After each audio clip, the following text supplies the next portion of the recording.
Halo teman-teman, jadi kali ini kita mau ngebahas tentang kerangka pikir yang harus kita bangun pada saat kita belajar sistem respirasi. Sebenarnya sama dengan sistem-sistem yang lain. Pertama-tama pasti kita harus tahu dulu definisi dari respirasi itu sendiri. Nah, respirasi sebenarnya secara sederhana itu adalah proses masukin O2 dari luar tubuh kita, dari atmosfer, ke dalam sel tubuh kita. Nah, buat apa sih O2 ini dimasukin? Buat digunakan oleh sel untuk akhirnya nanti menghasilkan energi. Nah, tapi pada saat O2 dipakai ini oleh sel, yang dihasilkan itu bukan cuman energi, akan tetapi ada hasil metabolisme lain yaitu CO2. Nah, si CO2 ini harus dikeluarkan dari sel keluar tubuh kita melalui pernafasan atau respirasi itu sendiri. Nah, O2 ini tidak bisa langsung masuk dari atmosfer langsung masuk ke sel. Begitupun CO2 nggak bisa keluar dari sel langsung ke atmosfer. Dia harus melalui beberapa terminal lah istilahnya gitu. Jadi si O2 ini kalau dari atmosfer mau masuk ke sel harus masuk dulu ke dalam paru, ke dalam alveolus. Nanti dari alveolus baru berdifusi dulu ke pembuluh darah. Nanti dari pembuluh darah baru diangkut oleh Hb ke sel.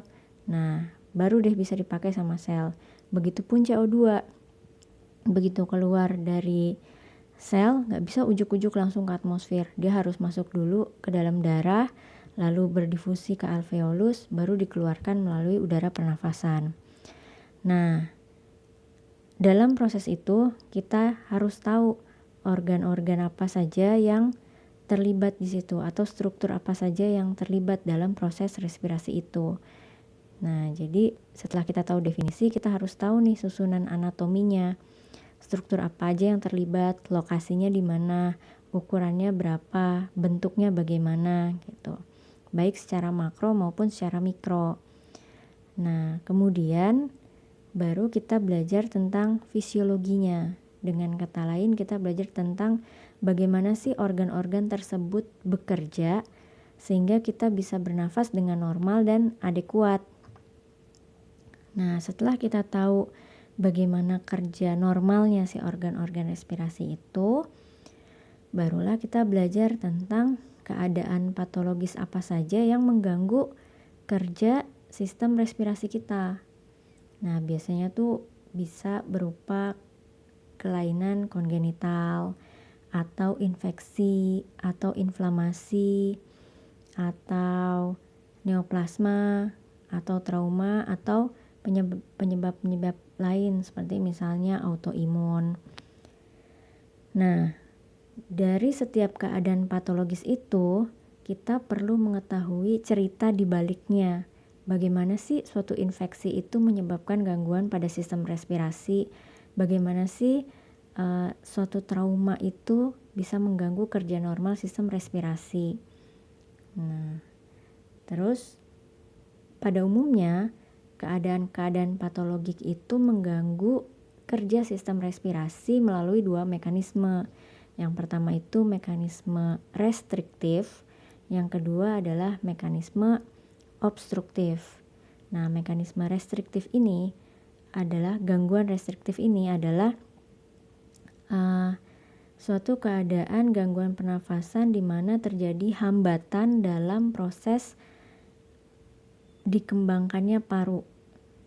Tuh, jadi gangguannya bisa di rongga toraks, bisa di parenkim parunya itu sendiri, bisa di kavum pleuranya.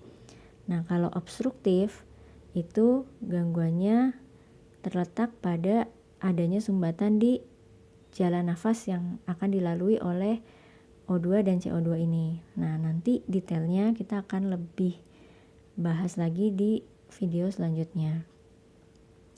Kemudian, setelah kita tahu mekanismenya, kita juga akan belajar tentang bagaimana sih gejala atau keluhan yang akan dialami oleh pasien yang mengalami penyakit atau gangguan pernafasan ini.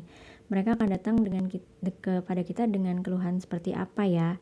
Terus kalau kita periksa penampakannya akan seperti apa. Baru kita akan masuk ke langkah-langkah diagnosis.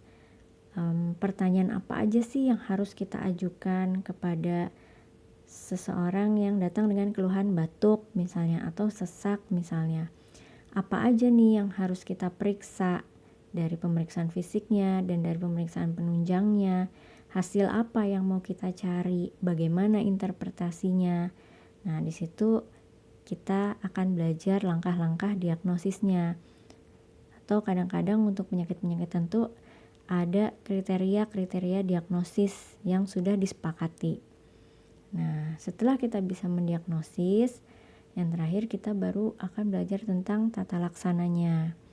Pada umumnya, tata laksana pertama yang harus kita lakukan itu adalah tata laksana emergensi. Jadi apapun keluhannya yang datang kepada kita, yang pertama kali harus kita nilai adalah pada pasien ini ada nggak ya tanda-tanda emergensi, ada nggak ya kira-kira gejala-gejala yang mengancam nyawa yang harus ditangani segera gitu.